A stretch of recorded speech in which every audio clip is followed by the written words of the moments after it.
Students, this video is second part of chapter Plant Life of class 5th EVS। तो class 5th का जो EVS subject है उसके plant life chapter का ये सेकंड पार्ट है। और इससे पिछले पार्ट में हमने काफी कुछ सीखा है और अब इस पार्ट में हम सीखने जा रहे हैं seed germination. Number 1 topic in this video is seed germination, how seed germinate and grow into new plant. You can see this picture. This is seed and the new plant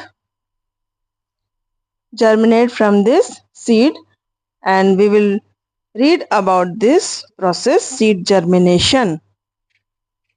तो student, सबसे पहले हम क्या करेंगे कि एक rajma seed लेंगे और राजमा सीड को हम सोक कर देंगे। सोक करने से जब वो फूल जाएगा तो दो पार्ट में डिवाइड हो जाएगा। या फिर आप ग्राम सीड भी ले सकते हैं, या फिर आप ग्राम, चना, ये सब ले सकते हैं। और इसे पानी में भिगो दीजिए। 6-7 घंटे भिगोने से वह फूल जाएगा और जब आप उसे स्प्लिट करेंगे तो दो पार्ट में डिवाइड हो जाएगा। स्प्लिट अ सोक्ड राजमा और gram seed from the centre to study its structure from the inside. अगर आपको सीड के स्ट्रक्चर की स्टडी करनी है तो आप ग्राम या राजमा सीड को 6 से 7 घंटे भिगो दीजिए और उसके बाद आप उसकी स्टडी कर सकते हैं, जो कि हमने पिछले वीडियो में आपको दिखाया है। जब आप उसकी आउटर कवरिंग को हटाएंगे तो अंदर आपको 2 कॉटिलेडन दिखाई देंगे। तो अपर पार्ट जो होता है वो सीड कोट कहलाता है। ये आपको पिछले वीडियो में सिखाया गया है। Now the next topic, seed germination. In this video we will read about seed germination, किस तरह से एक बीज से नया पौधा बनता है। The process by which a seed grows into a new baby plant in the presence of air, water and warmth is called germination. वह प्रोसेस जिसमें कि एक बीज नए पौधे में परिवर्तित होता है, किसके प्रेजेंस में? एयर, वाटर, वार्मथ, इन सब के प्रेजेंस में। जब किसी सीड को मिट्टी में डाला जाएगा, उसे एयर, वाटर और सनलाइट मिलेगी तो वो नए पौधे में ग्रो हो जाएगा। यह प्रोसेस सीड जर्मिनेशन कहलाता है। So student, you understood very well the seed germination. What is the process of seed germination? The process by which a seed grows into a new baby plant in the presence of air, water and warmth is called germination. At first, the seedling depends on the food stored in the seed leaves. सबसे पहले जब ये बीज हमने मिट्टी में डाला, इसमें पानी डाला, इसको एयर और सनलाइट मिला, तो इस तरह से आप देख सकते हैं स्प्राउट निकलेगा और root and shoot system develop होगा। आप देख सकते हैं यहाँ पर ये रूट सिस्टम और ये शूट सिस्टम है और ये छोटी छोटी ग्रीन लीव्स है। ये बेबी प्लांट इस सीड से डेवलप हो गया। तो at first the seedling depend, सबसे पहले जो सीडलिंग होता है वो सीड के अंदर जो फूड स्टोर होता है उसी पर डिपेंड होता है। At first, the seedling depends on the food stored in the seed leaves. Gradually, as it grows, it develops its own leaves and the cotyledon dry up and disappear. ये जो cotyledon होते हैं ये धीरे धीरे हट जाते हैं और जैसे ग्रीन लीव्स डेवलप होती हैं वो अपना फूड खुद बनाने लग जाते हैं। तो सबसे पहले ये जो सीडलिंग होते हैं ये कहाँ से फूड लेते हैं? सीड लीव्स से, जो कि कॉटिलेडन थे, हमने देखे थे जब हमने सीड को सोक किया था और उसकी आउटर कवरिंग हटाई थी तो उसमें कॉटिलेडन हमें दिखाई दिए थे। ये कॉटिलेडन जो होते हैं यहीं से ही स्टार्टिंग में जो पौधा होता है वो फूड लेता है और जैसे ग्रीन लीफ डेवलप हो जाती हैं तो अपना फूड खुद बनाने लग जाते हैं। Gradually as it grows it develop its own leaves and the cotyledon dry up and disappear. अब cotyledon हट जाएंगे और ये ग्रीन लीव्स अपना भोजन खुद बनाएंगे, जिसे हम फोटोसिंथेसिस भी कहते हैं। और आपको ये भी पता होगा कि जो लीव्स होती हैं वो किचन ऑफ द प्लांट होती हैं। इट मीन्स ये अपना फूड बनाती हैं और पूरे प्लांट को सप्लाई करती हैं। तो जो लीव्स होती हैं वो फोटोसिंथेसिस का वर्क करती हैं। Now students, you understood very well seed germination, किस तरह से सीड एक पौधे में डेवलप हो गया। Now the next point is seed dispersal. Seed dispersal क्या होता है, अब इसके बारे में पढ़ेंगे। जो क्लास 5 का ईवीएस सब्जेक्ट है उसके प्लांट लाइफ चैप्टर के बारे में हम यहाँ पर स्टडी कर रहे हैं। पॉइंट टू पॉइंट आपको सारी चीजें समझाई जा रही हैं। Students, if you want to get any more information you can tell me, you can write in the comment section. I will solve your any problem. You can tell me in comment section. Now the point is seed dispersal. Seed dispersal क्या होता है, अब इसके बारे में पढ़ेंगे। Dispersal of seeds is the movement of seeds away from the parent plant. जो भी seeds होते हैं वो अलग अलग जगह पर बिखर जाते हैं और जहाँ जहाँ पर वे बिखर जाते हैं वहाँ पर नया पौधा डेवलप हो जाता है। अगर पौधे के बीज एक ही जगह पर गिर जाएंगे तो वहां पर सभी पौधे डेवलप होना पॉसिबल नहीं होता, इसीलिए ये सीड डिस्पर्जल होता है। यानी कि जो पौधे से फ्रूट डेवलप होते हैं, फ्रूट से जो सीड्स बनते हैं, फ्रूट के अंदर जो भी सीड्स होते हैं वो हम अगर एक ही जगह पर फैला देंगे तो वहां पर पौधा, इतने सारे पौधे बनना पॉसिबल नहीं है, क्योंकि पौधा बनने के लिए उन्हें स्पेस चाहिए होता है, air, proper water, proper sunlight चाहिए होता है। और एक ही जगह पर अगर हम सभी बीज को डाल देंगे तो वहां पर इतने सारे प्लांट डेवलप होना पॉसिबल नहीं होता है। So dispersal of seed is the movement of seeds away from the parent plant. This happens in nature so that new plant grow away from each other. This way, plants have enough space to grow freely without getting overcrowded. Seeds can be dispersed in various ways by wind, water, animals, explosions and also by gravity. तो seeds किस तरह से disperse होते हैं? Wind के through, water के through, animals, explosion के through and also by gravity. तो इस तरह से ये अलग अलग तरीके हैं जिसके माध्यम से सीड डिस्पर्स होते हैं। सीड अलग अलग जगह पर चले जाते हैं और अलग अलग दूरी दूरी पर जब सीड बिखर जाते हैं तो उनमें से नए पौधे बनकर तैयार होते हैं। Now students, we will read about the ways of seed dispersal. तो हम सीड डिस्पर्सल के अलग अलग वेज यहाँ पर देखेंगे।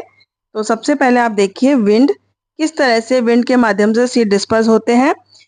यहाँ पर आपको ये दिखाई दे रहा है dandelion seeds flowing in the air. इस तरह से एयर में ये चले जाते हैं और एयर के माध्यम से अलग अलग जगहों पर जाते हैं जहां पर नए पौधे ग्रो हो जाते हैं।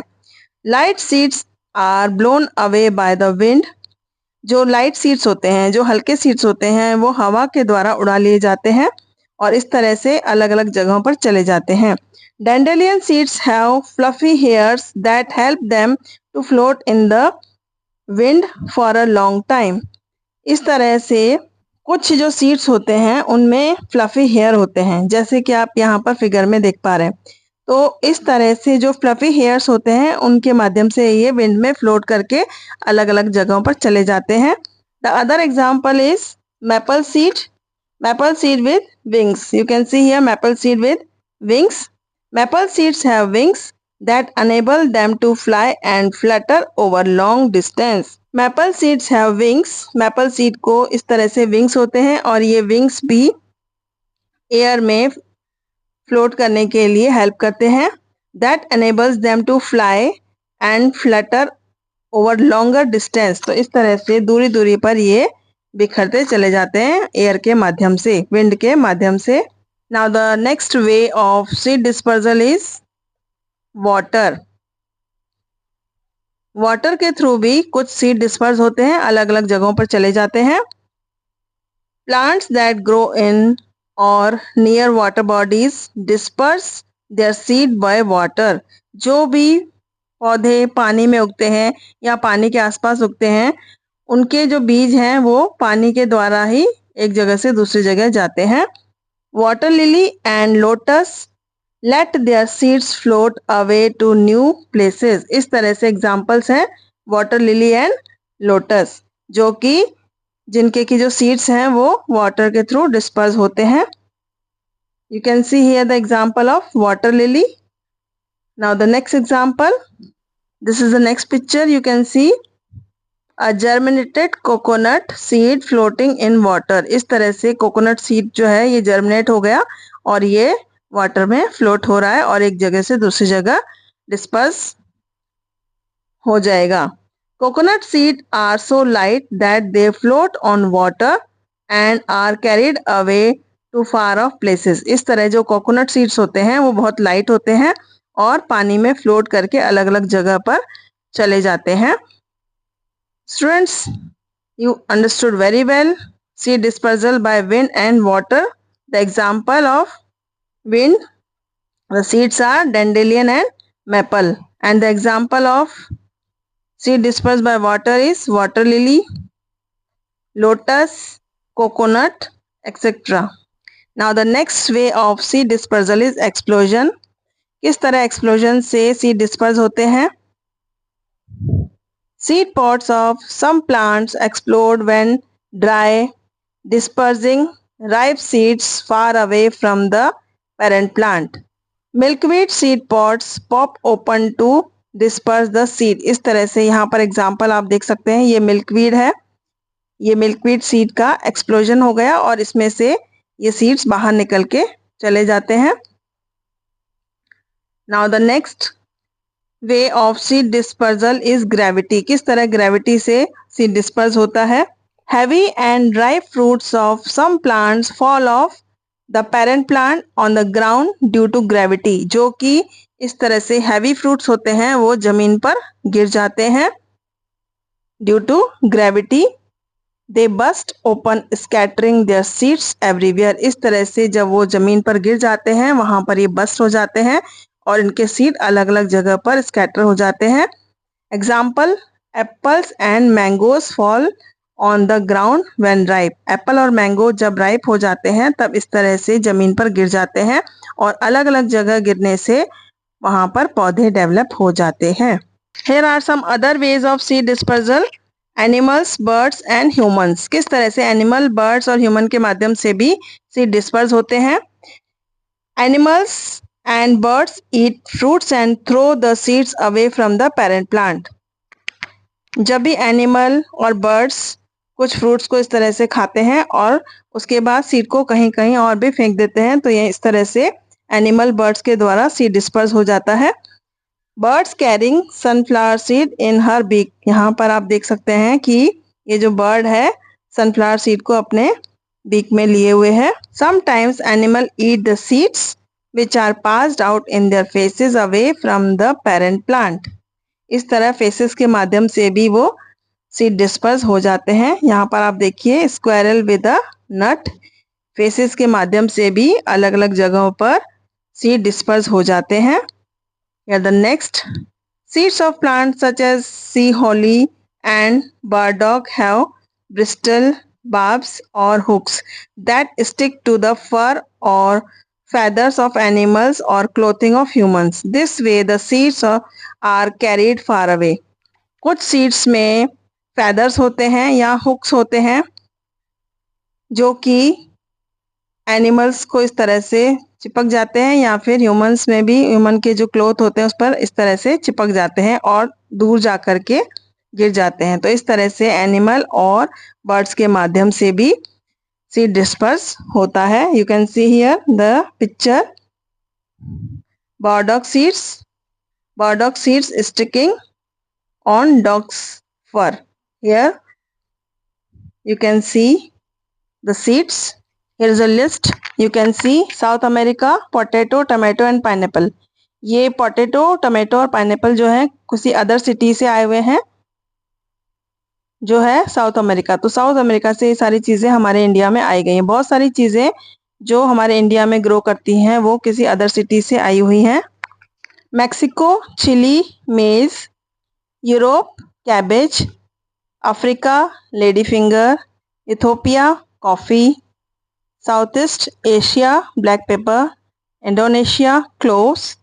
Central Asia, garlic. Greece, chinar tree. China, rose. These are vegetables, fruits, plants that came to India from other country. You can write in your notebook and read also. Now students, we will read about how tea became popular in India. India में T किस तरह से popular हुआ. The most popular beverage in India, tea, originated in China. सबसे पहले ये जो T originate हुआ था वो चाइना में हुआ था. It was introduced in the country by the British. इसे ब्रिटिश ने यहाँ पर इंट्रोड्यूस करवाया था. Tea is obtain from the leaves of the tea plant which is a bush. इस तरह से बुश होती हैं और टी लीव्स टी प्लांट से कलेक्ट की जाती हैं. It needs moderate temperature and heavy rainfall to grow. इसे ग्रो करने के लिए मॉडरेट टेम्परेचर चाहिए और हैवी रेनफॉल चाहिए होता है. T crops can not tolerate stagnant water. एक रुका हुआ जो पानी अगर कहीं होता है उसमें T leaves tea plant grow नहीं कर पाता है. Hence, gently sloping land where the water drains out easily is ideal for tea cultivation. तो टी कल्टीवेशन के लिए स्लोपिंग लैंड चाहिए होता है जहां पर कि पानी रुके नहीं, वहां से ड्रेन होता चला जाए. The tea leaves are plucked. Tea leaves इस तरह से तोड़ ली जाती हैं. You can see in the picture. Tea leaves को पहले कलेक्ट किया जाता है, उन्हें ड्राई और रोल किया जाता है.